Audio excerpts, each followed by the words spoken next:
pada sesi ini berlangsung, pada saat Ris- Mbak Diska ingin memaparkan materinya, Bapak Ibu sekalian bisa melakukan resen ataupun via kolom chat Zoom seperti itu untuk memberikan pertanyaannya.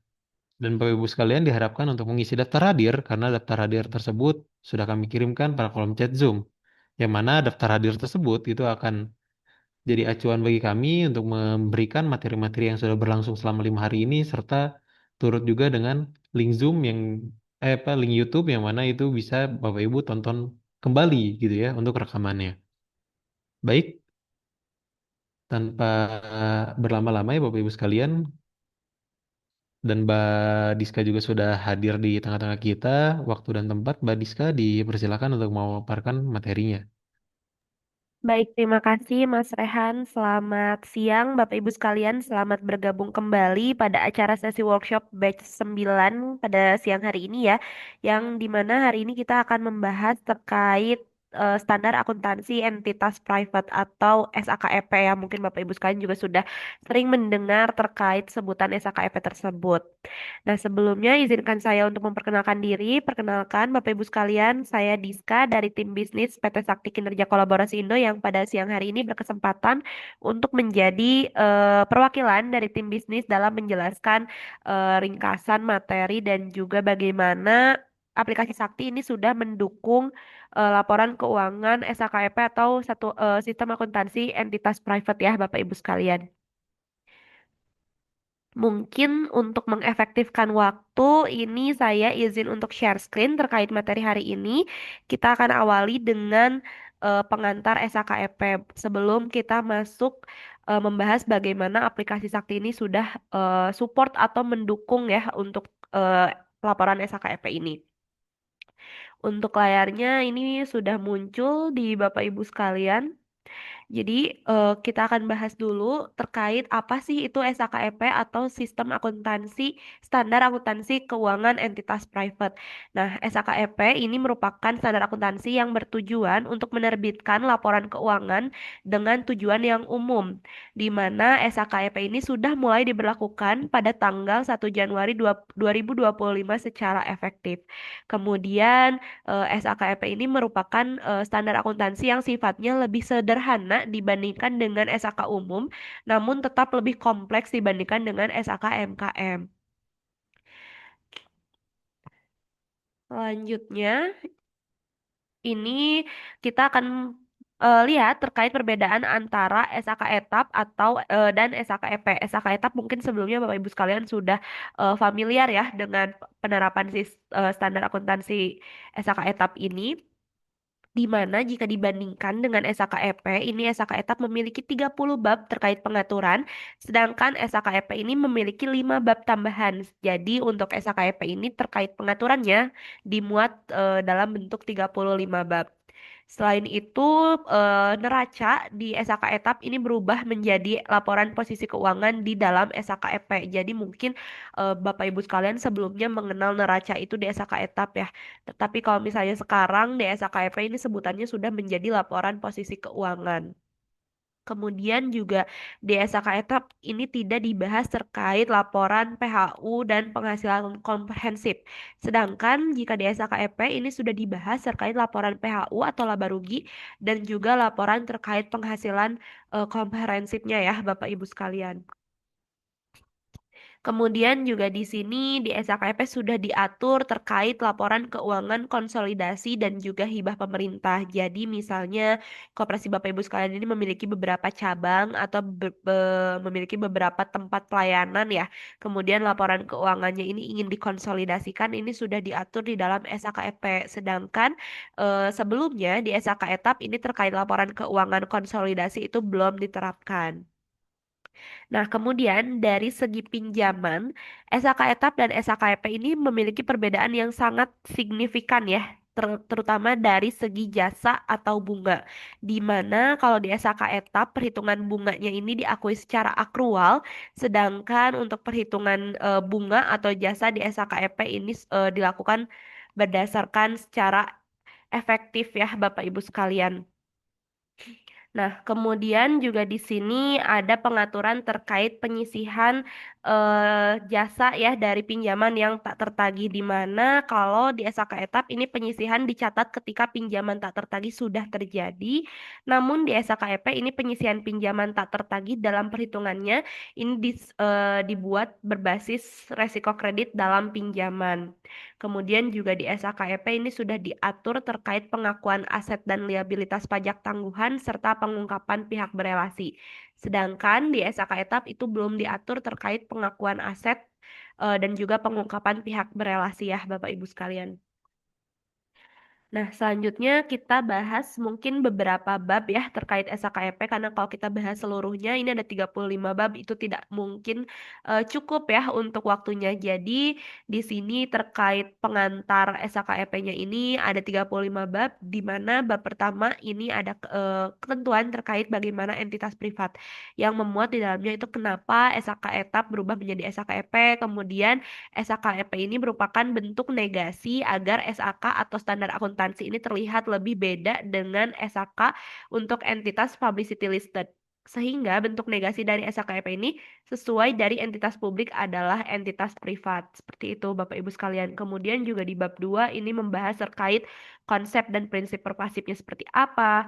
Kemudian juga di bab 3 ini membahas terkait penyajian laporan keuangan. Nah, penyajian laporan keuangan di SAKEP ini memiliki beberapa perbedaan ya dari kalau kita bandingkan dengan SAK etap di mana dari segi tanggung jawab untuk SAKEP ini penyusunan dan penyajian laporannya itu menjadi tanggung jawab manajemen. Kemudian juga dalam laporan keuangan SAKEP ini memperkenalkan laporan penghasilan komprehensif yang menjadi bagian persyaratan dari laporan keuangan yang lengkap. Kemudian juga di sini ada pengaturan terkait laporan posisi keuangan, di mana pos laporan posisi keuangan ini minimum antara lain terkait aset, kemudian liabilitas, aset biologis, investasi, kemudian juga ada terkait aset pajak tangguhan dan liabilitas pajak tangguhan, serta kepentingan non-pengendali.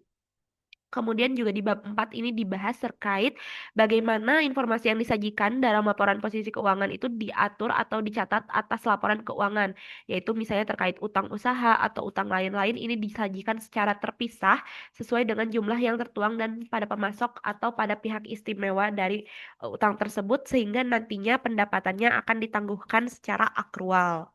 Nah, kemudian juga di sini di bab 5 membahas terkait laporan penghasilan komprehensif dan juga laporan laba rugi. Ini jika kita breakdown atau kita bedah satu persatu ya dari bab 1 sampai bab 35 ini mungkin tidak cukup ya waktunya Bapak Ibu sekalian untuk membahas terkait aplikasinya. Nah, ini mungkin nanti Bapak Ibu bisa telusuri lebih dalam, dipelajari lebih dalam terkait bab yang ada di SKEP karena di sini juga saya sama ya masih belajar Bapak Ibu sekalian apalagi saya juga masih belum terlalu paham terkait pengantarnya, jadi saya masih rajin belajar juga untuk SAKEP-nya. Nah, mungkin itu tadi terkait pengantar singkat untuk SAKEP ini.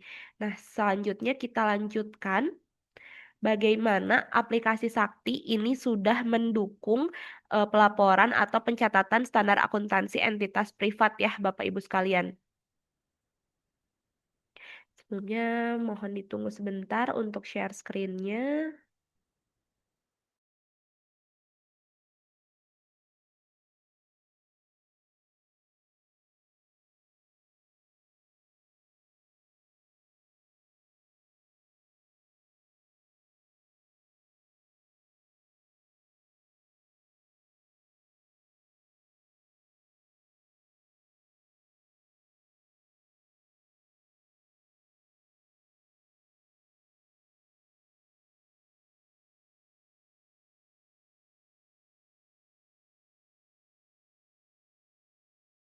Ya baik Bapak Ibu sekalian sambil menunggu ya untuk Mbak Diska menyiapkan materinya, Bapak Ibu sekalian bisa mengisi absensi begitu, yang mana sudah dikirimkan oleh tim Sakti.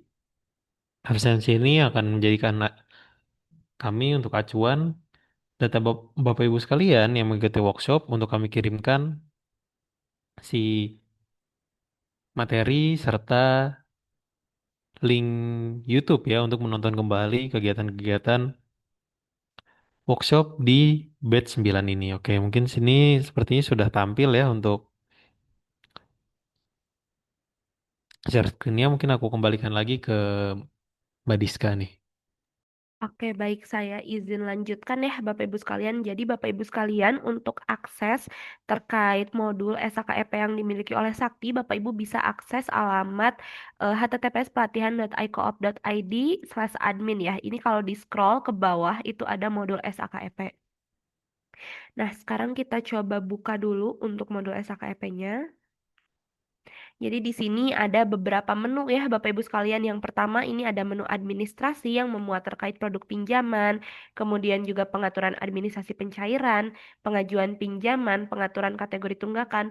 Lalu di sebelahnya ini juga ada menu transaksi. Ini terkait transaksi ya, mulai dari pengangsuran, pencairan, penyisihan jasa, pengecekan bunga, end of month dan lain sebagainya. Kemudian juga di sini ada menu terkait pengaturan. Jadi untuk pengaturan ini membahas terkait posisi keuangan, terus juga pengaturan terkait laba rugi, pengaturan terkait ekuitas, dan juga arus kas ya Bapak Ibu sekalian.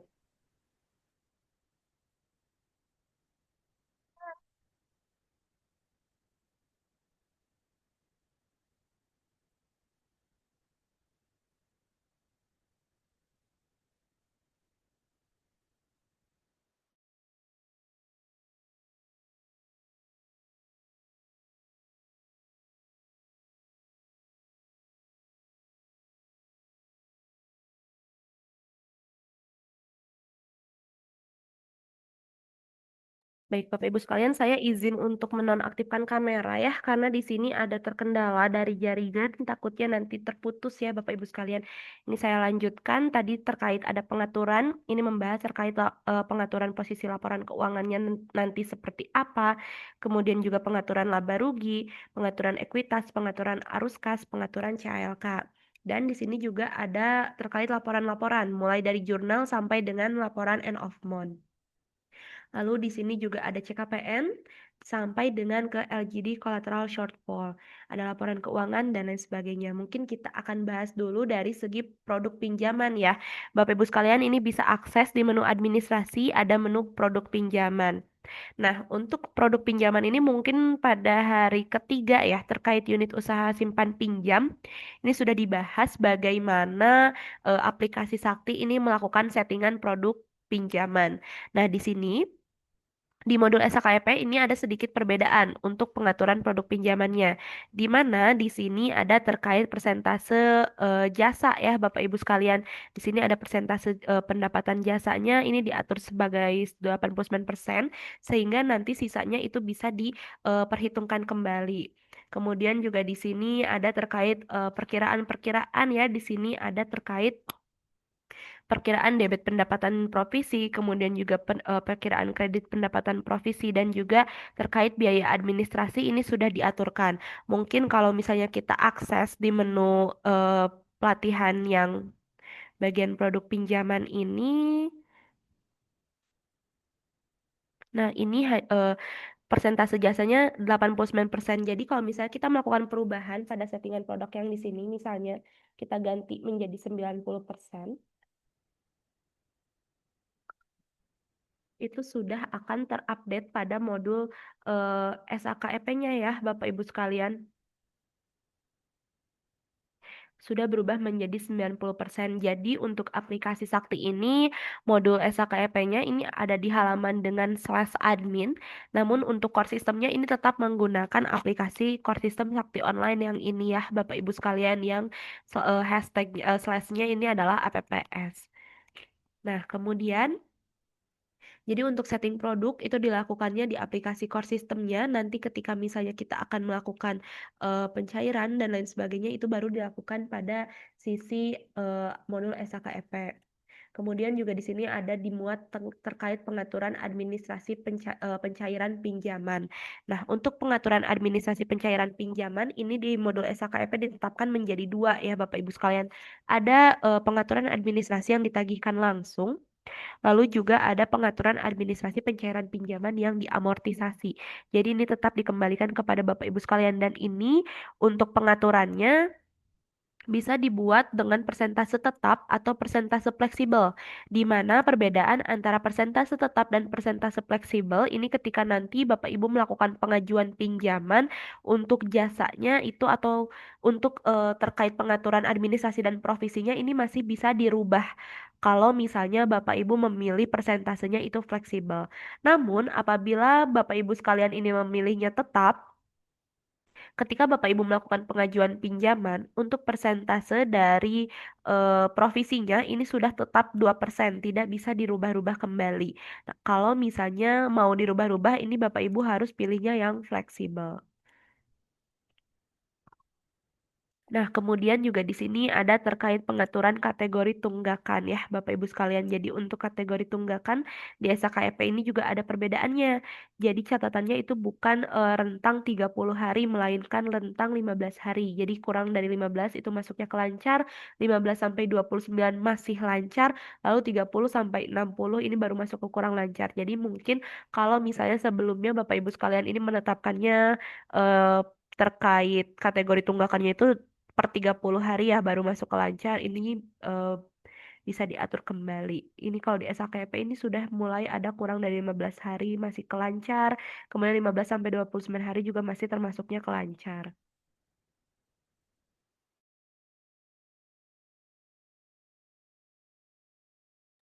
Nah, selanjutnya kita masuk ke menu pengaturan. Di sini yang akan kita bahas pertama adalah terkait pengaturan posisi keuangan. Nah, untuk laporan pengaturan posisi keuangan ini akan ada kaitannya dengan COA yang dimiliki oleh koperasi. Itu nanti misalnya Bapak Ibu sekalian untuk perkiraan-perkiraan yang sudah Bapak Ibu masukkan pada menu akunting yang ada di aplikasi Core-nya itu seperti ini ya, Bapak Ibu sekalian. Ini akan connect atau terhubung ke modul SKEP yang ada di sini, Bapak Ibu sekalian. Namun di sini juga tentunya ada perbedaan-perbedaan di mana misalnya di sini kalau di SKEP itu ada kolom terkait catatan seperti 2, C, dan 3.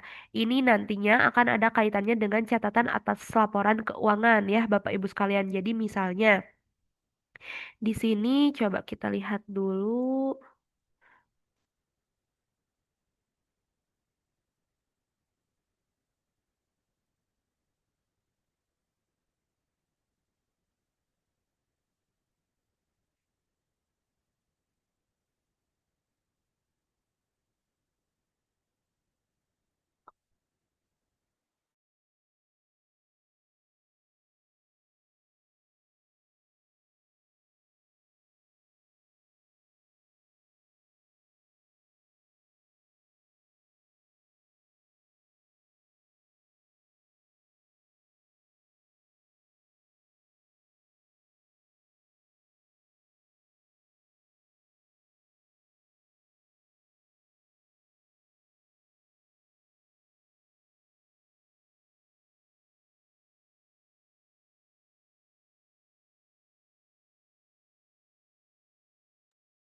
Oke, di sini ada perbedaan ya terkait pengaturan posisi keuangan. Misalnya di sini kalau Bapak Ibu bisa lihat itu di pada menu kas dan setara kas atau akun kas dan setara kas ini ada catatan 2 C dan 3. Fungsi dari 2 C dan 3 ini akan ada kaitannya dengan catatan atas laporan keuangan atau CALK ya Bapak Ibu sekalian. Kalau Bapak Ibu bisa lihat di sini untuk pengaturan catatan atas laporan keuangan ini sudah ada aturannya. Jadi misalnya bab 1 atau nomor 1 itu membahas terkait label apa, kemudian nomor 2 itu membahas terkait label apa. Nah, di sini untuk kas dan setara kas itu tercatatnya adalah 2C3. Berarti misalnya di sini labelnya adalah nomor 2. Untuk nomor 2, ini membahas terkait ikhtisar kebijakan akuntansi yang penting dengan poin C, yaitu poin C membahas terkait kas dan setara kas. Nah, jadi Bapak Ibu sekalian, untuk laporan posisi keuangan yang dimiliki oleh koperasi Bapak Ibu sekalian ini nantinya harus dibuatkan terkait catatan-catatannya sesuai dengan pengaturan catatan atas laporan keuangan yang telah disediakan di sini ya, Bapak Ibu sekalian. Jadi di sini juga misalnya kita lihat terkait piutang anggota ini adalah 2D4. Kalau kita cek di sini terkait piutang anggota juga sama, masih ada di bab terkait ikhtisar kebijakan akuntansi penting dengan subbab yang D, yaitu terkait pinjaman yang diberikan. Dan untuk empatnya adalah di sini, Bapak Ibu sekalian, membahas terkait piutang anggota. Tadi kalau misalnya yang kas dan setara kas itu 2C3, duanya terkait ikhtisar, C-nya terkait kas dan setara kas, dan tiganya juga terkait kas dan setara kas ya Bapak Ibu sekalian. Jadi hal ini sudah diatur dan ditetapkan. Namun untuk nanti hasil laporan akhir dari CALK ini Bapak Ibu sekalian masih bisa mengeditnya ya Bapak Ibu sekalian karena di sini sudah disediakan. Misalnya Bapak Ibu mau menambahkan deskripsi atau mengganti deskripsi yang ada.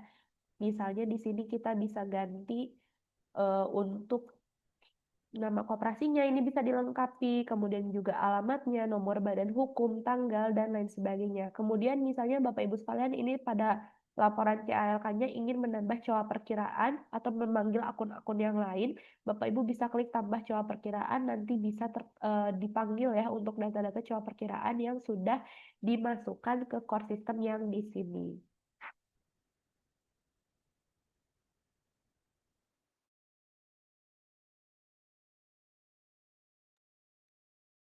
Oke, itu terkait pengaturan posisi keuangan atau yang biasa kita sebut sebelumnya di SK etap adalah neraca ya, Bapak Ibu sekalian. Nah, selanjutnya di sini juga ada terkait pengaturan laba rugi. Nah, untuk pengaturan laba rugi di sini di SKEP sudah disatukan dengan laporan terkait penghasilan komprehensifnya, Bapak Ibu sekalian. Jadi di sini misalnya kita mau menjelaskan terkait eh, laporan laba rugi ya. Untuk pendapatan operasional ini memuat terkait bunga kontraktual, kemudian juga provisi, biaya transaksi, dan juga beban langsung.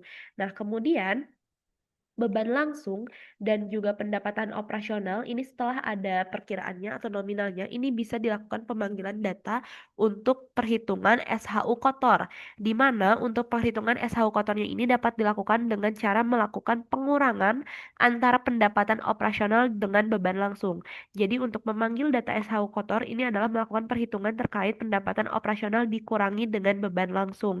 Kemudian setelah kita mendapatkan hasil SHU kotor kita akan mendapatkan terkait beban operasional, kemudian juga terkait beban koperasinya seperti apa, beban organisasi seperti apa, dan ini kita bisa mendapatkan perhitungan terkait laba atau rugi sisa hasil usaha setelah beban operasional. Jadi untuk laba atau rugi SHU setelah beban operasional ini dilakukan perhitungan antara SHU kotor dikurangi dengan beban operasional. Apabila nominal yang dihasilkan ini nominal yang positif, maka untuk labelnya ini diganti dengan laba. Namun ternyata ketika setelah dilakukan perhitungan, nominal yang dihasilkannya ini adalah minus atau negatif. Itu bisa dilakukan pengeditan ya Bapak Ibu sekalian di sini pada icon pensil dengan mengganti labelnya menjadi rugi.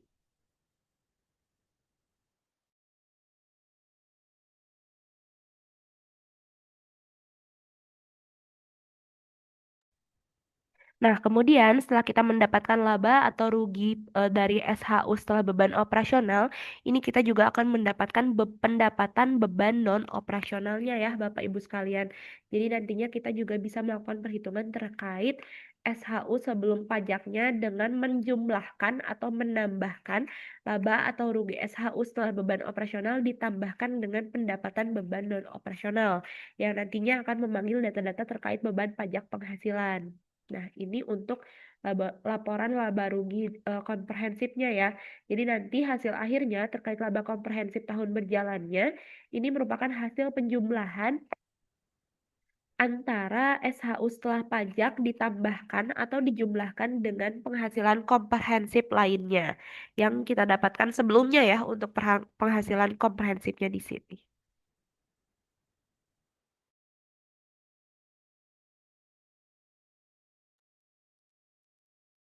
Oke, selanjutnya di sini juga ada pengaturan terkait ekuitas. Jadi untuk pengaturan ekuitas ini misalnya koperasi memiliki dana-dana modal ya, seperti simpanan keanggotaan yang posisinya ada di modal, simpanan pokok, simpanan wajib, simpanan sukarela, atau simpanan setara modal, atau mungkin dana-dana modal lainnya seperti dana cadangan koperasi, kemudian juga cadangan resiko, cadangan khusus, dana hibah ini sudah dibuatkan laporannya. Jadi untuk laporan dana-dana modal yang dimiliki koperasi juga ini sudah disediakan ya Bapak Ibu sekalian. Di sini ada pengaturannya. Misalnya di sini kita mau mengganti atau mengeditnya.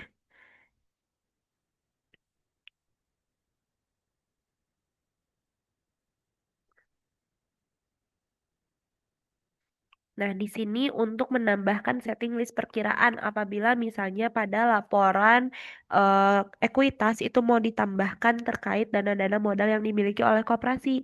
Misalnya koperasi memiliki dana modal yang belum ditambahkan. Misalnya ada terkait simpanan sukarela mau kita tambahkan.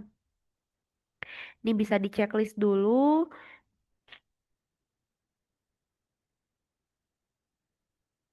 kemudian bisa disimpan ya nantinya Bapak Ibu sekalian.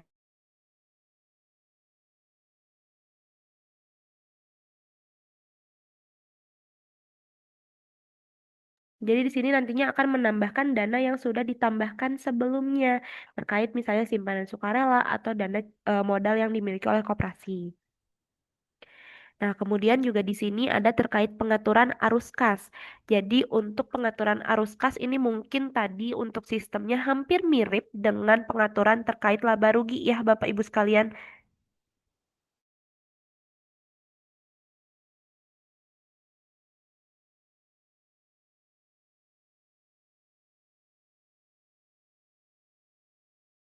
Oke, di sini juga ada terkait pengaturan arus kas. Untuk perhitungannya ini hampir mirip dengan pengaturan laba rugi yang sebelumnya saya bahas. Jadi ada terkait perhitungan ditambahkan atau dikurangi ya Bapak Ibu sekalian. Misalnya di sini di koperasi sudah memiliki data terkait SHU tahun berjalan dan juga beban penyusutan. Kemudian koperasi ingin mengetahui perhitungan terkait SHU setelah adanya beban penyusutan. Ini tinggal dilakukan pengurangan antara SHU tahun berjalan dengan beban penyusutan. Jadi untuk memanggil data terkait SHU setelah beban penyusutan ini adalah dilakukan dengan mengurangi SHU tahun berjalan dengan beban penyusutan. Nah, ini juga sudah ada summary-nya ya Bapak Ibu sekalian. Jadi terkait pengaturan label perkiraan ini juga misalnya bisa diatur terkait parent awalnya seperti apa, parent akhirnya seperti apa. Jadi di sini untuk kepala-kepala akunnya ini sudah bisa disesuaikan kembali sesuai dengan neraca atau COA yang dimiliki oleh koperasi Bapak Ibu sekalian.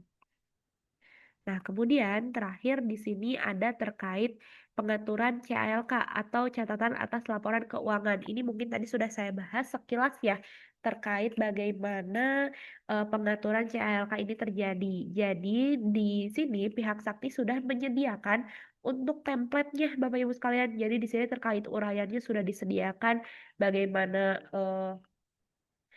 narasinya ya Bapak Ibu sekalian misalnya koperasi apa, terus pengurusnya siapa saja, ini sudah disediakan. Nah, untuk narasi-narasi ini masih bisa dilakukan pengeditan oleh pihak koperasi atau misalnya koperasi ingin melakukan penambahan deskripsi. Ini juga bisa dilakukan ya Bapak Ibu sekalian.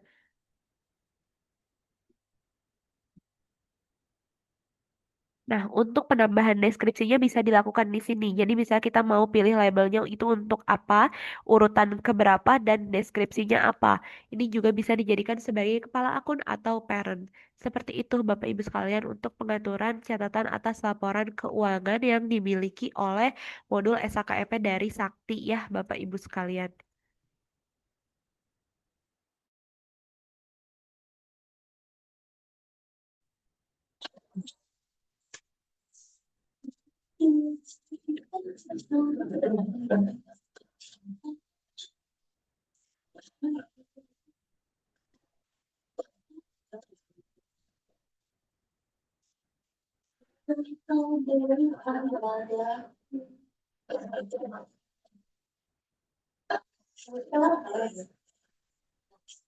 Oke, baik Bapak Ibu sekalian, ini saya izin lanjutkan. Sebelumnya mohon maaf terpotong karena tadi laptop saya habis baterai ya Bapak Ibu sekalian. Jadi saya tadi ini dulu ambil charger dulu. Ini sekarang saya lanjut terkait perhitungan laporan keuangannya ya dari modul SHKEP ini seperti apa. Tadi kan sudah kita bahas terkait pengaturan-pengaturan untuk menghasilkan laporannya. Sekarang kita coba lihat untuk hasil akhir dari laporan yang sebelumnya sudah kita atur. Nah, di sini misalnya kita buka dulu untuk laporan posisi keuangan atau neraca ya Bapak Ibu sekalian. Jadi, untuk laporan posisi keuangannya akan menjadi seperti ini Bapak Ibu sekalian. Di sini ada terkait kas dan setara kas dengan catatan 2C3, kemudian piutang anggota itu catatannya di 2D4 dan lain sebagainya. Nah, kemudian di sini tadi ada pembahasan terkait eh, catatan-catatan ya, di sini kan bisa disesuaikan kembali Bapak Ibu sekalian. Jadi nantinya ketika kita lihat catatan atas laporan keuangan yang sebelumnya sudah kita atur, ini akan menjadi seperti ini. Di sini ada narasi umumnya terkait misalnya identitas koperasinya, kemudian ikhtisar kebijakan akuntansi yang pentingnya itu seperti apa, dan nanti hasilnya untuk catatan atas laporan keuangan itu menghasilkan seperti ini. Untuk kas dan setara kasnya itu ada berapa, saldo awal dan saldo akhir, kemudian piutang anggota, dan juga piutang asuransi. Jadi, untuk laporan posisi keuangan yang sudah diatur dan juga dimasukkan catatan-catatannya, ini ketika kita buka di catatan atas laporan keuangan atau CALK akan terpanggil data-datanya. Jadi, misalnya di koperasi Bapak Ibu ini ingin memanggil data-data yang lain. Misalnya untuk yang belum terpanggil di posisi keuangan terkait bank misalnya. Ini nanti tinggal dibuat saja catatannya sesuai dengan yang sudah ditetapkan oleh aturannya ya. Jadi nanti ketika di CALK yang ini akan muncul.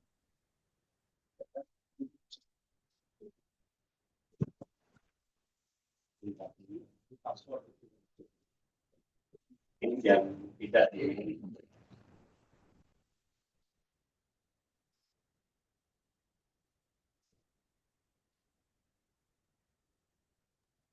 Oke, selanjutnya di sini juga ada terkait laporan laba rugi dan penghasilan komprehensif ya Bapak Ibu sekalian. Untuk laporan laba rugi juga ini sama ya, ada catatan-catatannya. Jadi memang seluruh laporan keuangan yang berlaku di SHKEP ini harus dibuat catatan. Jadi nanti akan menimbulkan pelaporan yang sistematis di CALK-nya. Nah, di sini ada terkait perhitungan SHU kotornya, tadi yang sudah ada rumusnya ya, di mana untuk mendapatkan SHU kotor ini di pengaturannya itu dengan cara mengurangi antara pendapatan operasional dan beban langsung. Sehingga pada laporan laba rugi yang di sini, SHU kotor yang diperolehnya adalah 15 sekian. Nah, kemudian juga di sini ada terkait laba SHU setelah beban operasional. Kenapa disebut laba? Karena di sini nominalnya berjumlah positif ya, sifatnya positif, bukan negatif atau minus. Jadi di sini perhitungannya dianggap sebagai laba. Itu untuk kalau misalnya nominal di sininya adalah minus, nanti labelnya bisa diganti menjadi rugi. Kemudian di sini juga ada terkait laporan laporan perubahan ekuitas terkait modal-modal yang dimiliki oleh koperasi. Misalnya modal yang berasal dari simpanan keanggotaan, kemudian juga modal yang didapatkan oleh lembaga, baik itu dari dana cadangan, dana resiko sampai ke dana lain-lain ini sudah disediakan gitu. Juga ada laporan terkait arus kas. Nah, untuk periode laporan arus kasnya ini bisa dipilih secara bulanan atau tahunan ya, Bapak Ibu. Nah, misalnya kita mau lihat periode bulanan, ini di bulan April. Nah, ini bisa dilihat per periode bulanan di bulan April untuk laporan arus kasnya. Di sini ada SHU setelah beban penyusutan, kemudian juga arus kas bersihnya berapa, kenaikan kas dan setara kasnya, kemudian juga kenaikan dan kas dan setara kas pada posisi akhir tahunnya itu berapa. Nah, ini bisa diperoleh juga ya untuk laporan arus kasnya. Kemudian juga di sini ada tadi yang catatan atas laporan keuangan ya. Ini sudah tadi kita bahas, nanti bentuknya seperti ini Bapak Ibu sekalian. Kemudian juga di sini ada terkait laporan amortisasi. Ini terkait pinjaman yang biasanya belum ditagihkan. Ini misalnya ada terkait Ahmad Dhani, kemudian juga saldo amortisasinya 0, nilai administrasinya 100. Ini nanti akan kita simulasikan melalui proses pengajuan pinjaman ya Bapak Ibu. Sampai di sini terkait pengaturan laporan, ada yang ingin ditanyakan terlebih dahulu atau mungkin ada yang ingin disampaikan? Saya kembalikan terlebih dahulu kepada Mas Rehan ya. Oke, baik untuk materinya Mbak Diska ya, untuk pemaparan materi SAK-EP-nya. Nah, Bapak Ibu sekalian, di sini kan sudah ada apa namanya? Teman-teman sudah melihat ya bagaimana sih laporan keuangan di SAK-EP tersebut gitu. Nah, Bapak Ibu misalnya ada pertanyaan ataupun yang ingin diketahui gitu ya dari modul ini, ada yang masih bingung dan lain sebagainya gitu, itu bisa ditanyakan di kolom chat Zoom ataupun melakukan raise hand.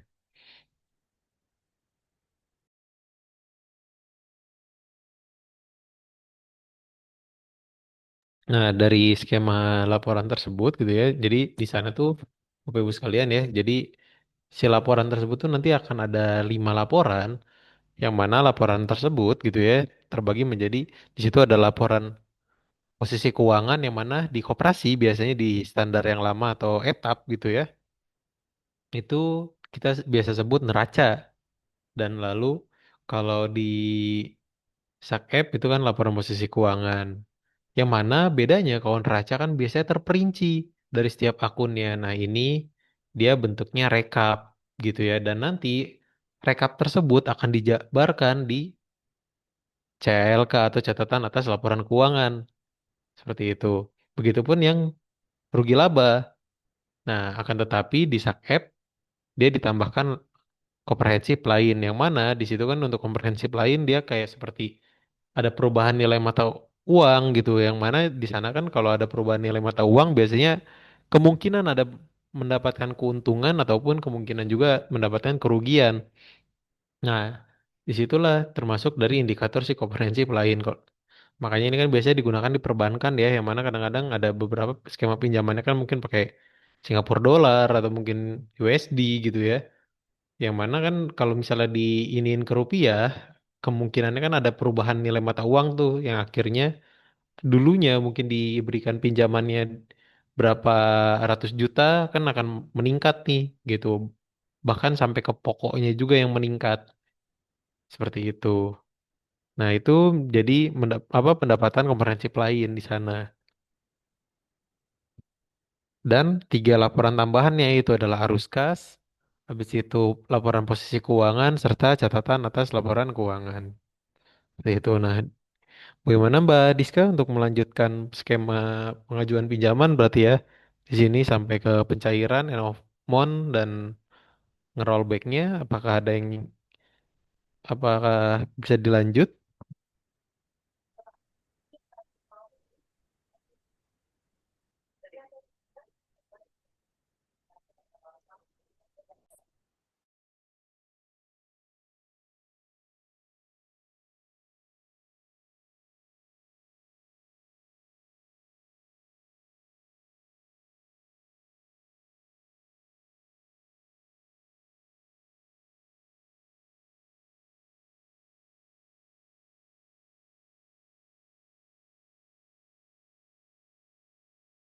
Oke, baik. Ini bisa dilanjut ya, Mas Rehan. Nah, jadi sekarang kita coba untuk proses pengajuan pinjamannya ya, Bapak Ibu sekalian. Nah, untuk pengajuan pinjaman, ini perlu dilakukannya itu di aplikasi core sistemnya ya, Bapak Ibu sekalian, di aplikasi Sakti Online. Ini bisa klik di menu administrasi, kemudian pinjaman, lalu pilih pengajuan ya, Bapak Ibu sekalian. Misalnya kita coba membuat pengajuan baru di sini atas nama, misalnya kita buat pengajuan atas nama Sukoco. Nah, di sini untuk data yang wajib diisi itu adalah status rumah dan juga pekerjaan ya, Bapak Ibu sekalian ini wajib untuk diisi. Nah, apabila sudah kita masukkan namanya, itu sudah otomatis memanggil terkait data-data informasi pribadi yang sebelumnya sudah dimasukkan ke aplikasi Core System Sakti Online-nya ya, Bapak Ibu sekalian. Ini apabila misalnya anggota atas nama Sukoco ini memiliki jumlah tanggungan, ini bisa diisi, namun apabila tidak, ini bisa dikosongkan saja. Nah, kemudian ini kita masuk ke pengajuan pinjaman. Nah, untuk proses pengajuan pinjamannya ini pilih dulu untuk produknya ya, Bapak Ibu sekalian. Misalnya, saya di sini memilih untuk produk pinjaman umum flat. Kemudian dengan jangka waktunya ini saya coba 36 kali angsuran ya. Untuk tujuan pinjamannya ini bisa diisi ya sesuai dengan yang dipilih yang ingin diajukan oleh anggota. Terus untuk besar pinjamannya misalnya saya ganti jadi 12 juta. Nah, kemudian ini ada pilihan untuk angsuran yang akan disetor. Jadi untuk angsuran yang akan disetornya ini akan disetorkan melalui apa? Apakah tunai, debit tabungan, atau melalui bank seperti BCA Giro dan juga Bank Mandiri Giro. Misalnya kita di sini pilihnya tunai, kemudian kita simpan. Nah, jadi untuk proses pengajuannya ini dilakukan di aplikasi Core System Sakti Online, namun untuk persetujuannya ini dilakukan pada modul SAKEP-nya, Bapak Ibu sekalian. Jadi ini Bapak Ibu bisa masuk lagi ke menu SAKEP-nya, kemudian kita pilih di menu administrasi pengajuan pinjaman. Di sini sudah masuk ya untuk pengajuan yang tadi kita inputkan atas nama Sukoco. Nah, ini bisa digeser.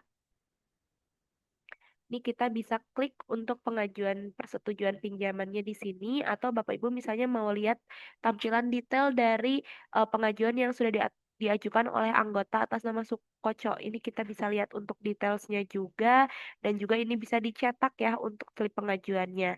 Misalnya kalau kita mau langsung melakukan approval, ini kita bisa langsung klik button checklist berwarna hijau ini untuk melakukan persetujuan pinjaman. Dan di sini untuk keputusan pinjamannya bisa dipilih ya Bapak Ibu sekalian, bisa disetujui.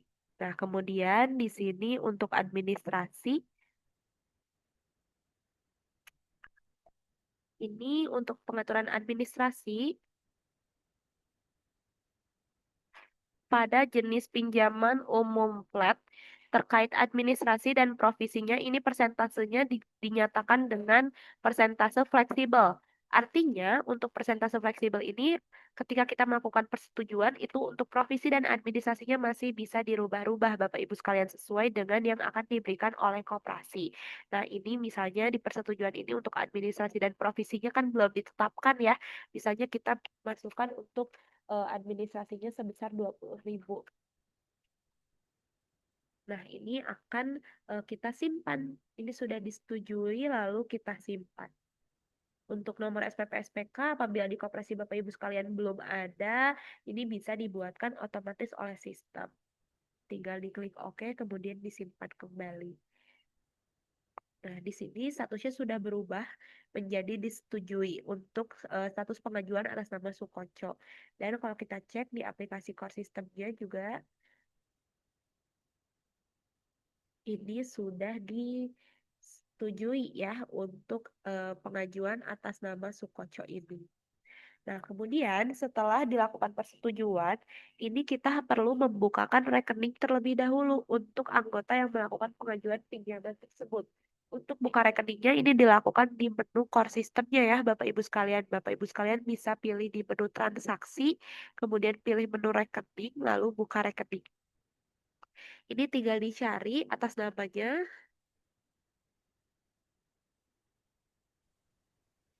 Nah, kemudian kita pilih tombol pinjaman.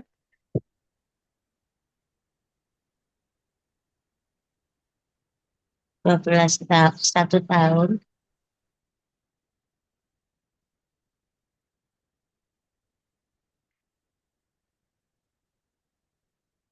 Pinjaman umum anuitas efektif.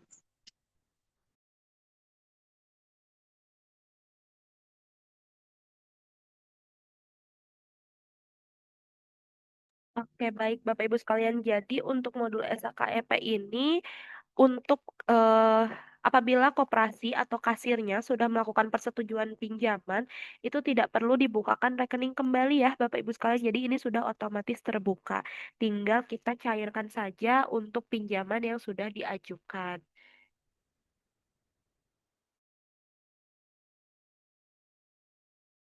Nah, untuk pencairannya, Bapak Ibu bisa pilih di menu transaksi yang ada di modul SHKFP, kemudian pilih menu pencairan. Ini tinggal dicarikan anggotanya. Nah, kemudian di sini sudah muncul ya bahwa anggota atas nama Sukoco ini melakukan pengajuan pinjaman yang sudah disetujui sebesar 12 juta dalam jangka waktu 36 dan mendapatkan administrasi 20.000, biaya pelayanan, asuransi dan lain sebagainya, sehingga nanti total yang akan diterima oleh anggota tersebut adalah 11.784 rupiah.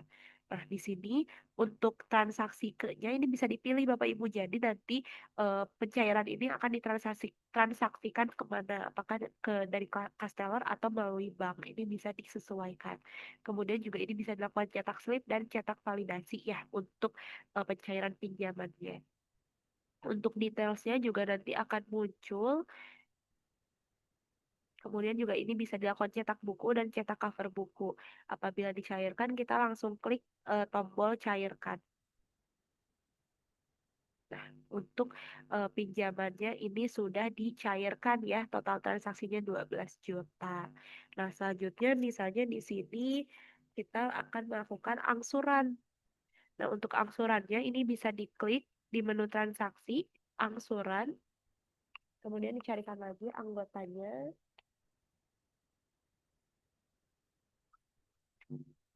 Nah, di sini juga kita bisa lihat ya untuk pokok angsurannya itu berapa adalah 333.000, jasanya sebesar 220.000. Nah, untuk ini juga kita bisa melihat simulasi angsuran SHKEP-nya ya Bapak Ibu sekalian. Saya coba share screen dulu. Nah, untuk simulasinya seperti ini. Jadi nanti kita bisa lihat terkait misalnya angsuran pokoknya itu berapa, kemudian jasa kontraktualnya berapa, angsuran baki debitnya berapa, jasa efektifnya berapa, dan yang diamortisasinya berapa, kemudian nilai yang belum diamortisasinya berapa. Nah, ini bisa diketahui juga ya oleh koperasi untuk simulasi dari pengangsuran pinjaman yang diajukan oleh anggotanya.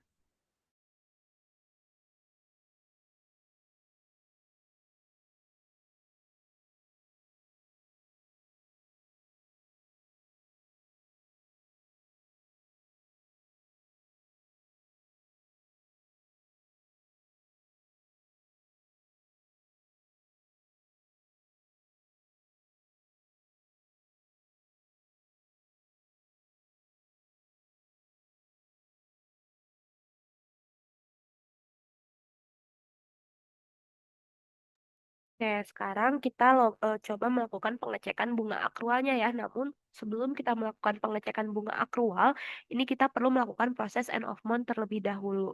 Untuk proses end of month-nya, misalnya kita pilih tadi produk pinjaman umum flat. Tanggalnya bisa dipilih akhir bulan ya Bapak Ibu sekalian. Untuk bulannya ini bulan selanjutnya yaitu bulan September tahunnya 2025.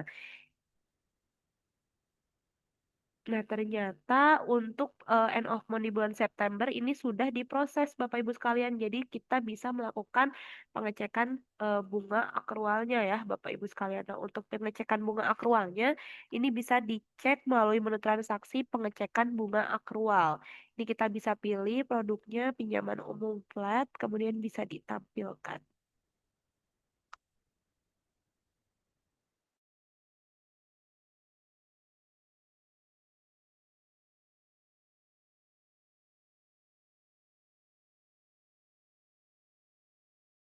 Oke, di sini kita pilih dulu untuk produknya, kemudian untuk tanggalnya ini kita majukan ke tanggal akhir bulan September lalu ditampilkan ya. Nah, ini adalah bunga yang belum terbayarkan secara penuh untuk pengecekan pengakuan bunganya. Di sini ada atas nama Eko dan juga Fajar Nugraha ya yang belum dilakukan. Kemudian juga di sini bisa dikoreksi ya untuk proses pengecekan bunganya dan juga bisa diproses koreksi jurnal.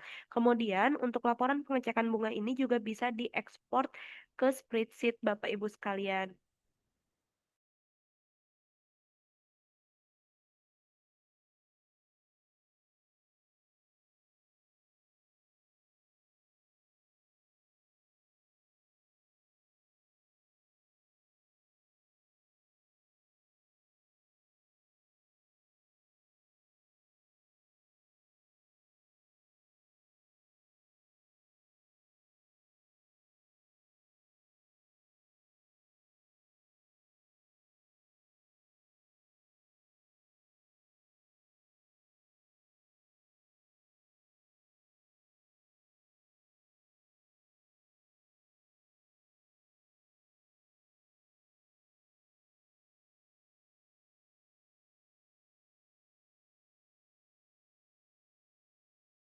Kayak di sini ada terkait jasa akrual, kemudian juga selisih jasa akrual.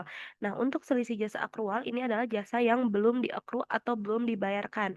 Misalnya sekarang kita coba lihat untuk eh, statusnya itu adalah yang sudah terbayarkan penuh ya, Bapak Ibu sekalian. Nah, untuk status yang sudah terbayarkan, ini nanti selisihnya akan menjadi nol, di mana jasa akrualnya ini sudah dibayarkan secara penuh. Namun, jika belum dibayarkan, ini akan menimbulkan selisih jasanya ya, Bapak Ibu sekalian di sini. Nah, ini berarti terkait jasa akrualnya itu belum dibayarkan secara penuh. Masih ada kekurangan sekitar 49.992. Kemudian di sini juga ada jasa yang belum dibayarkan sekitar 23.331. Nah, ini adalah jasa-jasa yang belum terbayarkan. Nah, namun kalau misalnya mau dilihat statusnya itu adalah yang sudah dibayarkan secara penuh, bisa dipilih status sudah terbayarkan penuh. Ini bisa ditampilkan.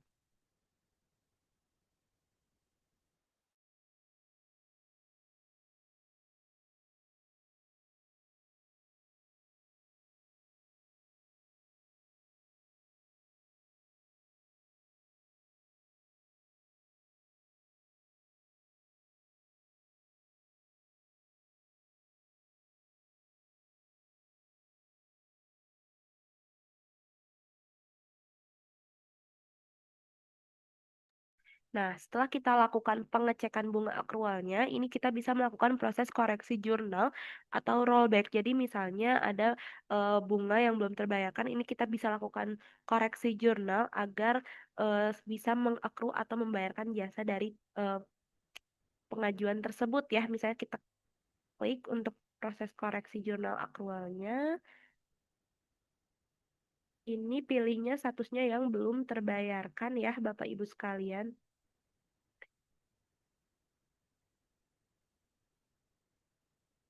Nah, ini bisa kita langsung proses koreksi jurnal.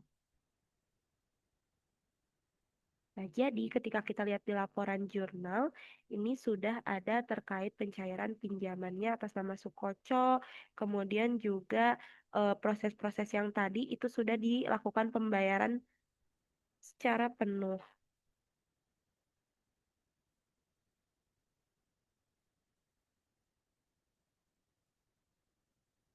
Ini sudah terbayarkan ya, Bapak Ibu sekalian. Ini juga bisa dilihat nanti di laporan jurnalnya.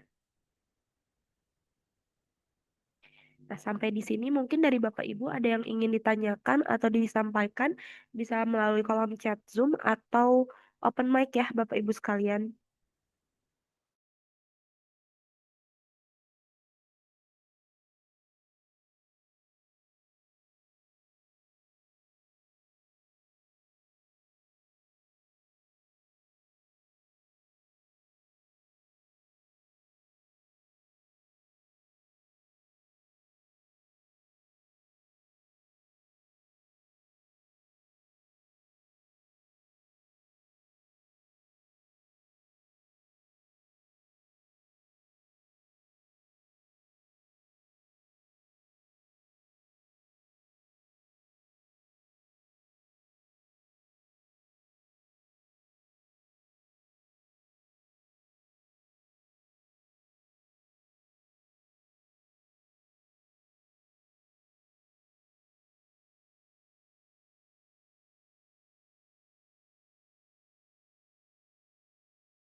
Oke, selanjutnya ini tadi setelah kita bahas terkait laporan, kemudian juga pengajuan pinjaman secara SAKEP, ini kita lanjutkan untuk pembahasan CKPN ya, atau cadangan kerugian penurunan nilai.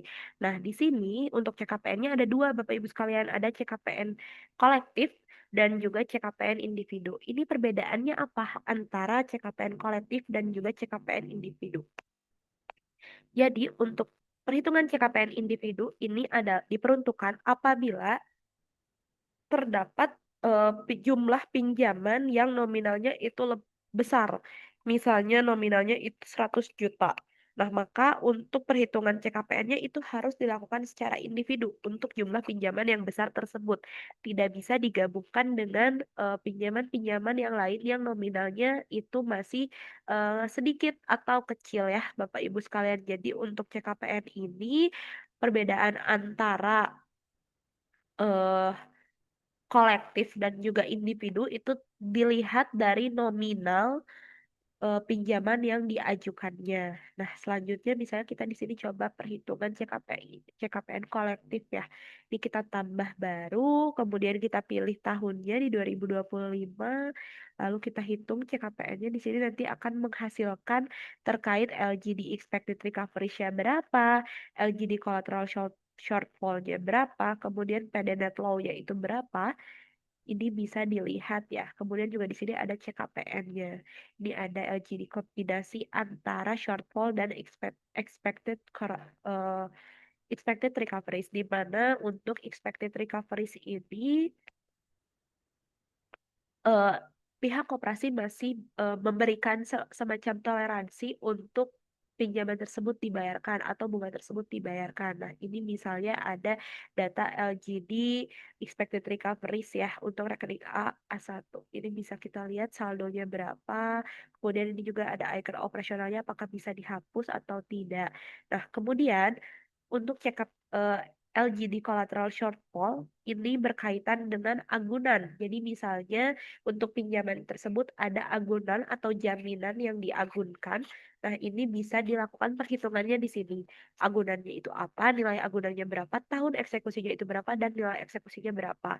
Nah, ini juga misalnya perlu kita perhatikan ya Bapak Ibu, misalnya ada nilai agunannya berapa, kemudian nilai yang dieksekusinya itu berapa, ada perbedaan ini perlu dicantumkan. Karena misalnya di sini juga ada suku bunga, apakah nilai agunan tersebut pure nantinya akan didapatkan atau akan ada berapa persen yang dikembalikan, ini juga bisa dilakukan perhitungan di situ ya Bapak Ibu sekalian. Nah, mungkin untuk penjelasan terkait SKKMP itu kurang lebih seperti itu. Sebelumnya ini saya kembalikan dulu kepada Mas Rehan. Apabila misalnya dari Mas Rehan ada yang ingin ditambahkan atau dikoreksi, Mas Rehan bangga.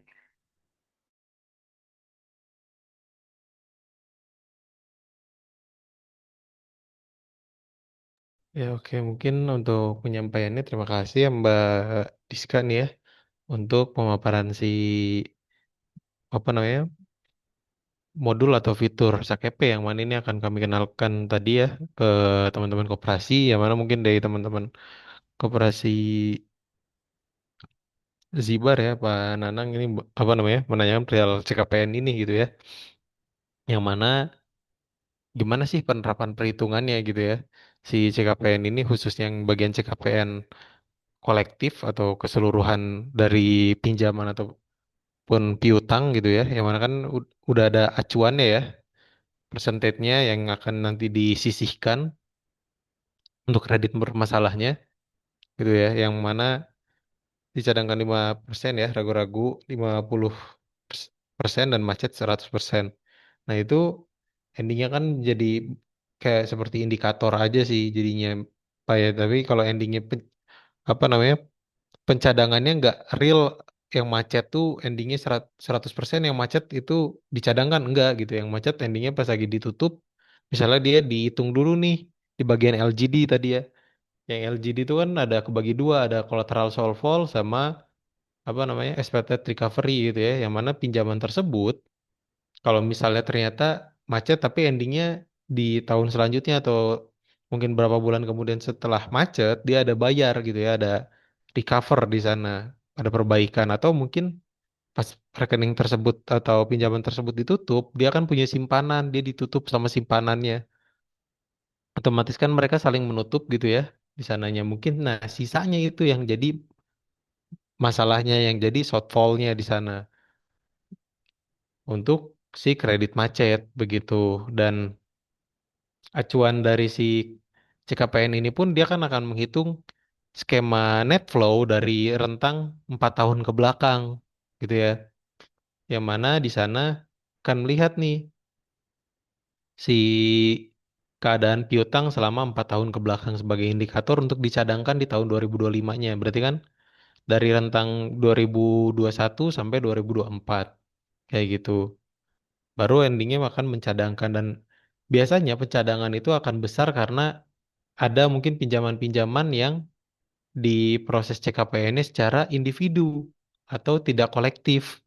Karena CKPN kan kebagi menjadi dua ya, ada CKPN individu sama kolektif. Kalau yang CKPN kolektif berarti kan bersamaan, yang mana nanti pun si pembebanannya di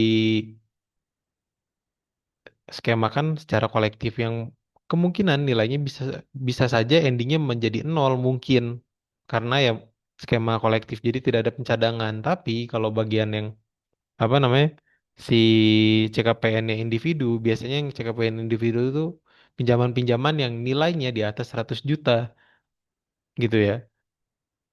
Tapi kalau misalnya nanti apa namanya di bulan selanjutnya atau mungkin di 3 bulan selanjutnya dia di bawah 100 juta kan udah dibayar ataupun sudah disetor, ya kan berarti bisa dikeluarkan tuh dari sana. Nah, yang diproses secara individu itu baru mungkin memiliki kemungkinan pencadangan yang lebih besar. Kayak gitu. Paling seperti itu sih untuk si CKPN ini ya.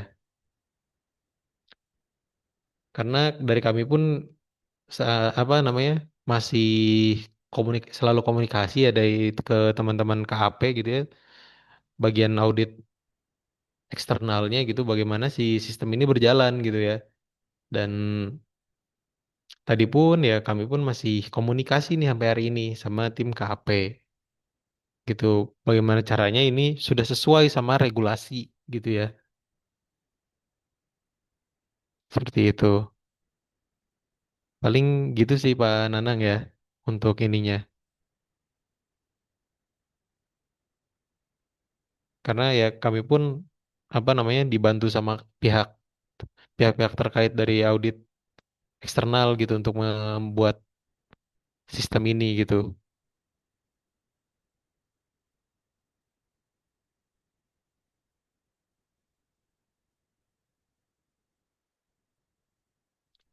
Oh, berarti nilainya suka lebih besar ya dari simpanannya, jadi nggak nutup gitu ya. Dan, dan kemungkinan si softfall-nya itu jadi besar gitu. Nah, itu kalau dia penutupan rekeningnya dia ada di tahun 2025, kemungkinan nanti pencadangan 2026-nya yang kena banyak gitu. Tapi begitupun ya sebaliknya gitu ya.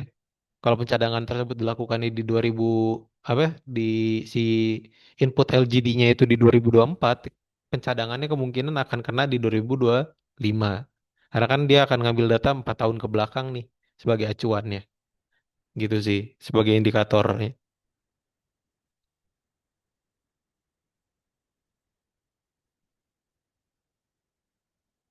Kalau ini jadi buat cadangan sih Pak, jadinya si cadangan kerugian kalau misalnya ternyata di akhir tahun tuh dia ada kerugian dari sisi piutang gitu. Kalau penyisihan piutang tak tertagih kan emang udah terjadi nih. Si piutangnya ini udah macet. Mak Kalau cadangan tuh belum terjadi. Makanya tadi ngambilnya 4 tahun ke belakang gitu. Sebagai indikator buat mencadangkan si nilai kerugiannya potensinya. Takutnya di tahun 2025 ini ternyata ada nih muncul piutang tak tertagih ini gitu. Kalau dulu kan dia skemanya direct ya, ya karena kan transaksinya pun cash basis. Cash basis juga kan klaim jasanya direct. Pas terjadi ya kita transaksikan kan gitu. Kalau di EP kan dia tidak ya. Jadi ada apa namanya? Kayak akun-akun yang akan datang gitu ya, kayak pendapatan yang akan diterima di apa pendapatan yang akan diterima gitu yang di sisi skema jasa akrual tadi. Lalu ya CKPN ini antisipasi dari si kalau misalnya ada piutang tak tertagih tadi gitu sih. Jadi udah disisihkan gitu. Kayak dana resikonya lah ya, kemungkinan resikonya gitu sih.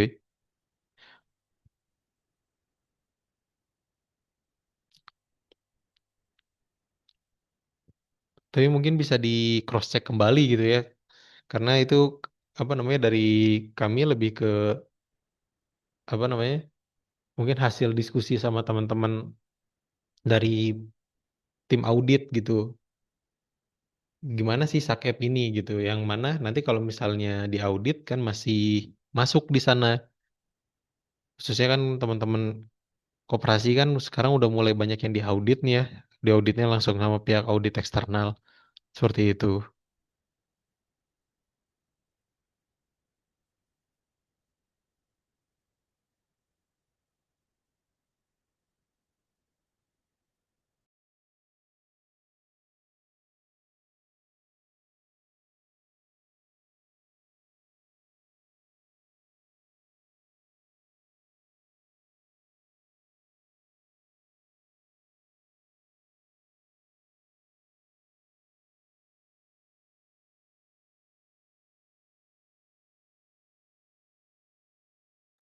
Gimana?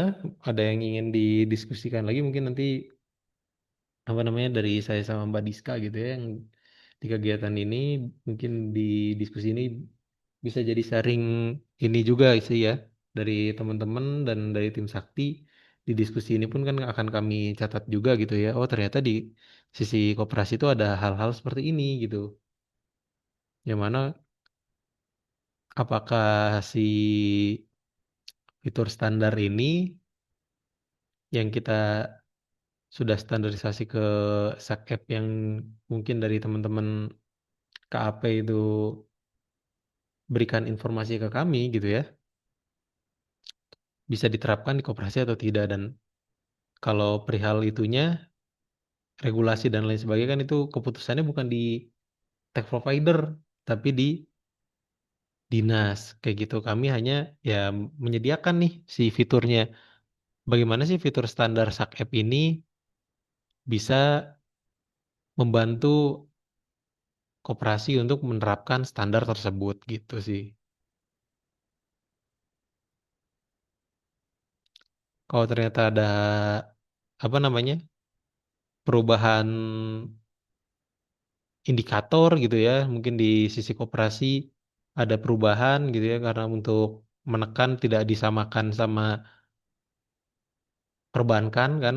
Kalau perbankan kalau indikatornya ditinggikan kan wajar gitu ya, makanya ini ditekan lebih kecil gitu. Nah, itu kan berarti kalau dari kami fungsinya lebih ke penyesuaian di sana.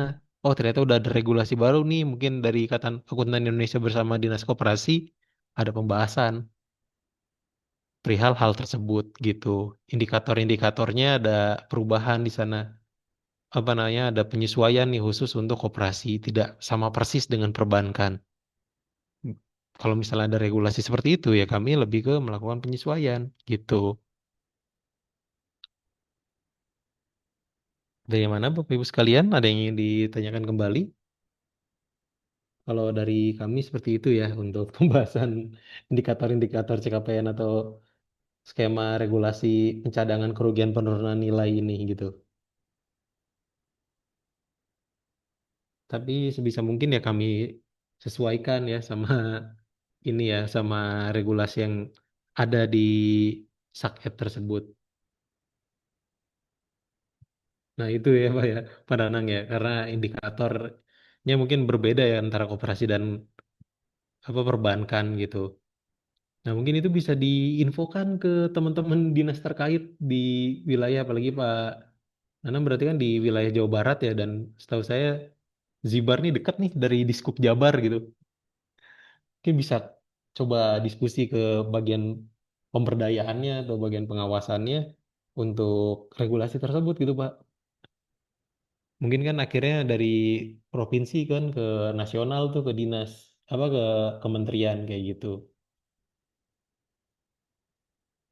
Kalau kami sih berusaha untuk ya menyesuaikan sih fiturnya ini sesuai standar yang dulunya etap kita buat jadi EP gitu sih Pak.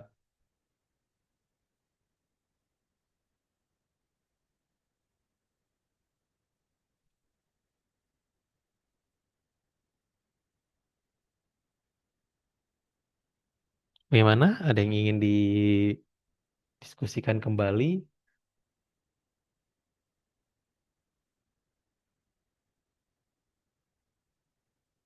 Takutnya masih ini ya apa namanya? Ada kebingungan gitu.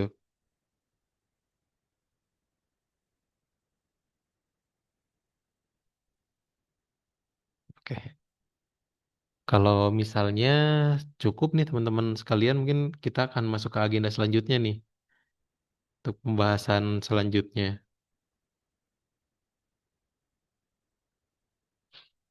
Iya, kembali lagi ke regulasi Pak Nanang. Kita pun ngikutin regulasi kan ya, karena ya di regulasinya seperti itu gitu. Oke, mungkin kami lanjutkan ya untuk agenda selanjutnya, yang mana di sini nanti akan dipandu nih sama Mas Rama gitu ya untuk pembahasan perihal penawaran atau mungkin menjelaskan ya bagaimana sih teman-teman koperasi ini bisa menggunakan sistem aplikasi Sakti gitu ya, yang mana Sakti Online ini atau mungkin aplikasi core sistem Sakti bisa diterapkan di koperasi. Akan tetapi kalau misalnya gitu ya penerapannya ini mau apa namanya masih etap dulu, nggak langsung ke Sakep itu bisa diinfokan ke tim marketing kami seperti itu. Jadi kami akan menonaktifkan untuk si fitur Sakepnya terlebih dahulu kayak gitu. Jadi nggak perlu takut untuk digitalisasi, apalagi kalau yang sudah menggunakan tech provider lain gitu ya, jadi sudah terbiasa. Tapi mungkin fitur-fitur di aplikasi Sakti mungkin lebih ada yang menonjol gitu ya. Mungkin dari sesi 1 sampai sesi 5 ini Bapak Ibu sudah melihat fitur-fitur seperti cek neraca dan KSPA yang mana membandingkan nilai neraca dan KSPA-nya anggota gitu ya. Apakah ada selisih atau enggak dari transaksi tiap harinya. Dan di sistem Sakti di situ sudah ada. Jadi Bapak Ibu mungkin bisa menggunakan nih fitur tersebut yang biasanya setahu saya di tech provider lain belum ada. Lalu bagaimana kemudahan untuk memberikan hak akses yang mana di manajemen pengguna kami, di sana kami memberikan kebebasan bagi koperasi untuk membuat user sesuai ya pengelola di koperasinya ya sebanyak mungkin. Kalau ternyata memang lebih dari 100 ya nggak ada masalah gitu. Jadi tidak ada pembatasan untuk si pengguna dari core system ini gitu ya. Kalau karyawannya ternyata atau karyawan pengurus sama pengawasnya lebih dari 100 kan koperasi sangat besar ya mau nggak mau kan harus ada nih di kepengelolaan dan kami di sana unlimited untuk si user manajemennya gitu. Nah, Bapak Ibu sekalian, saya mungkin akan berikan kepada Mas Rama waktu dan tempat. Dipersilakan nih Mas Rama untuk membahas perihal penawaran. Gimana Mas Rama Oke, sudah baik, siap. siap? Nah, Oke, baru tampil nih saya Mas ya, Ramanya nih. baik, Oke, Mas. gimana Mas? Saya izin share ya terkait Oke, paket mungkin implementasinya. oke baik Mas. Silakan.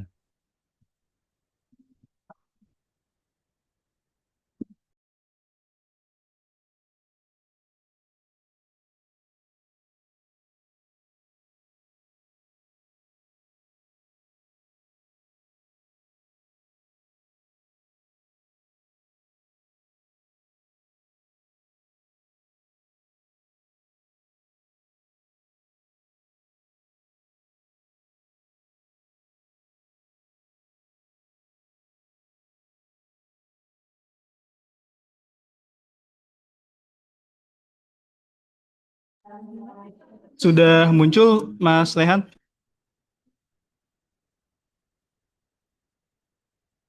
Sudah, Mas. Oh, bisa di live nih.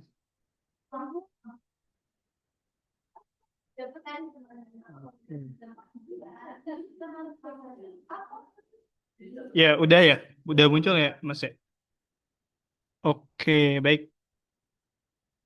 Selamat sore Bapak Ibu. Ya, saya izin memperkenalkan kembali. Saya Rama dari Sakti ya, dari tim bisnis. Saya di sesi kali ini akan menyampaikan terkait dengan paket penawaran untuk mengimplementasikan, mohon maaf.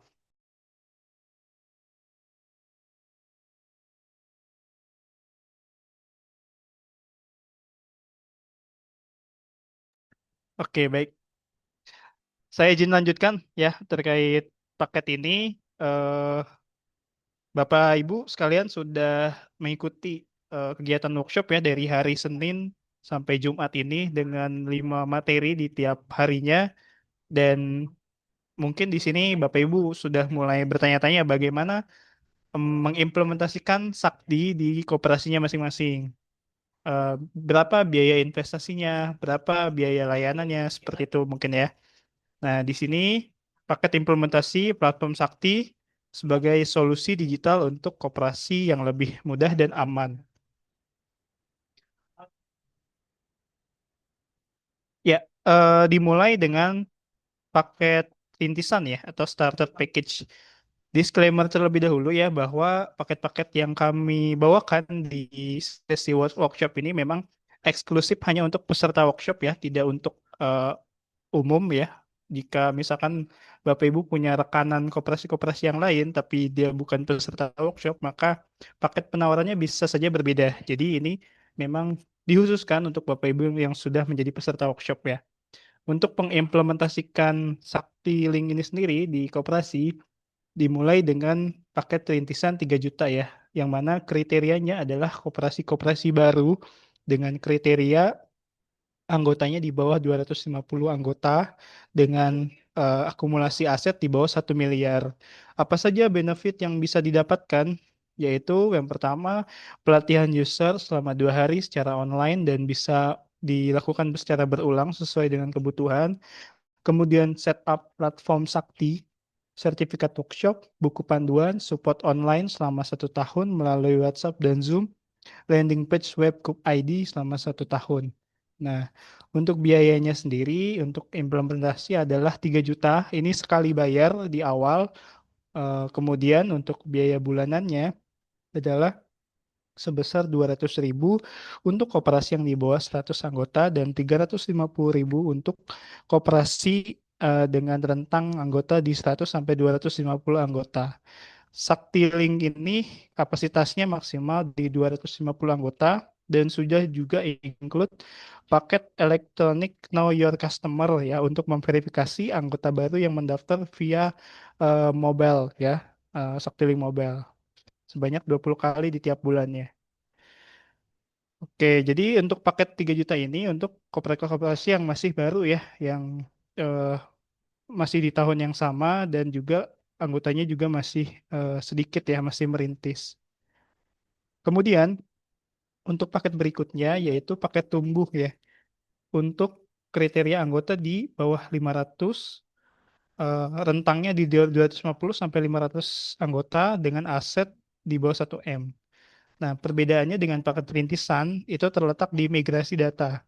Paket tumbuh ini artinya kriteria koperasi yang eh, sudah berjalan ya, sudah tidak lagi menyandang status sebagai koperasi baru, tapi memang sudah berjalan gitu ya, unit bisnis yang ada di koperasinya juga, sehingga pastinya memerlukan eh, migrasi data ya untuk memindahkan data-data keanggotaan, kemudian data-data unit usaha dan sebagainya. Untuk biayanya, implementasinya yaitu sekali bayar di 5 juta, kemudian biaya bulanannya itu di 500.000. Nah, untuk koperasi dengan jumlah anggota di atas 250 ini, dikenakan biaya per anggota per bulan itu 5.000. Contohnya, anggota koperasi ada 300 ya. Nah, 50-nya itu dikali 5.000 seperti itu. Juga sudah include dengan paket EKYC. Baik, berikutnya adalah paket pengembangan ya untuk kapasitas koperasi yang lebih besar dengan anggota di 500 sampai 1.000 anggota dengan aset antara 1 sampai 3 M ya. Untuk biaya bulanannya biaya implementasinya adalah 8 juta dan biaya bulanannya di 750.000 per bulan dengan maksimal kapasitas di 400 anggota. Nah, di atas 400 maka dikenakan 5.000 per anggota per bulan.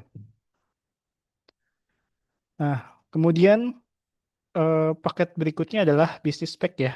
Eh, Bisnis pack ini untuk kriteria koperasi dengan jumlah anggota di 1.000 sampai 2.000 anggota dengan aset 3 sampai 5 M ya. Untuk biaya implementasinya adalah 10 juta dan biaya bulanannya adalah 1 juta per bulan. Di atas 500 anggota dikenakan 5.000 per anggota per bulan. Nah, selain paket-paket yang tadi sudah saya sampaikan, ada juga paket custom ya untuk koperasi-koperasi dengan jumlah anggota yang besar di atas 2.000 anggota dengan aset di atas 5 miliar. Nah, ini paket custom ya Bapak Ibu. Jadi Bapak Ibu yang memiliki koperasi yang di atas dia yang kriterianya memenuhi paket custom ini, maka langsung bernegosiasi dengan kami sebagai tim bisnis ya. Di sini ada Mas Dias dan saya Rama di kontak 087763644626. Nah, untuk penawaran paket ini hanya berlaku sampai dengan 22 Agustus 2025. Nah, sudah mendapatkan apa saja sih keuntungannya jika mendaftar di bawah tanggal 22 ini? Yaitu free paket layanan Saktiling selama 2 bulan, kemudian juga free 1 unit printer mini Bluetooth. Ya. Apabila Bapak Ibu memiliki minat ya untuk mengimplementasikan Sakti ini di koperasi, Bapak Ibu bisa mengisi form pendaftaran di https://s.id/ass-sakti. Oke. Baik, demikian yang bisa saya sampaikan terkait dengan paket penawaran implementasi. Barangkali Bapak Ibu ada yang ingin ditanyakan, bisa langsung menyampaikannya via Zoom, via chat Zoom ataupun secara langsung. Saya kembalikan ke Mas Rehan ya. Silakan Mas.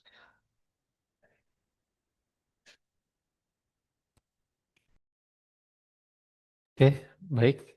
Atas penyampaiannya ya, Mas Rama ya perihal paket-paket yang telah kami tawarkan gitu ya untuk sebuah koperasi atau lembaga koperasi menerapkan aplikasi Sakti di koperasinya seperti itu. Yang mana Bapak Ibu sekalian akan mendapatkan paket diskon kalau misalnya mengklaim dari kegiatan workshop Sakti Center seperti itu. Dan saya ingin mengingatkan sekali lagi Bapak Ibu sekalian untuk mengisi daftar hadir kegiatan workshop pada siang hari ini karena benefit sertifikat rekaman Zoom dan modul pelatihan akan diberikan pada para peserta yang mengikuti pelatihan. Bapak Ibu bisa klik gitu ya untuk link daftar hadir yang akan kami kirimkan pada kolom chat Zoom, yaitu ada di https://sid/daftar hadir strip sakti.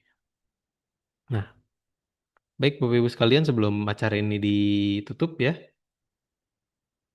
berikut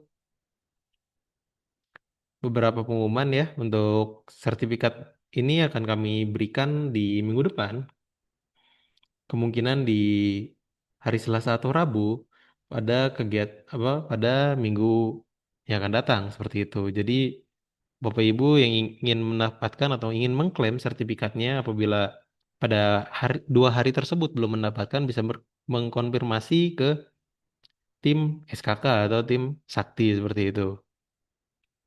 Dan terima kasih Bapak Ibu sekalian atas partisipasinya gitu ya. Bapak Ibu sekalian bisa langsung hubungi ke tim bisnis Sakti di nomor 0877 364 4624. Sekali lagi 087763644624. 26 gitu ya. Dan bila ada salah-salah kata mungkin ya dari saya ataupun dari Mbak Diska, mohon maaf apabila ada kesalahan. Saya tutup, sampai jumpa di kegiatan-kegiatan sakti berikutnya. Selamat sore dan sampai jumpa.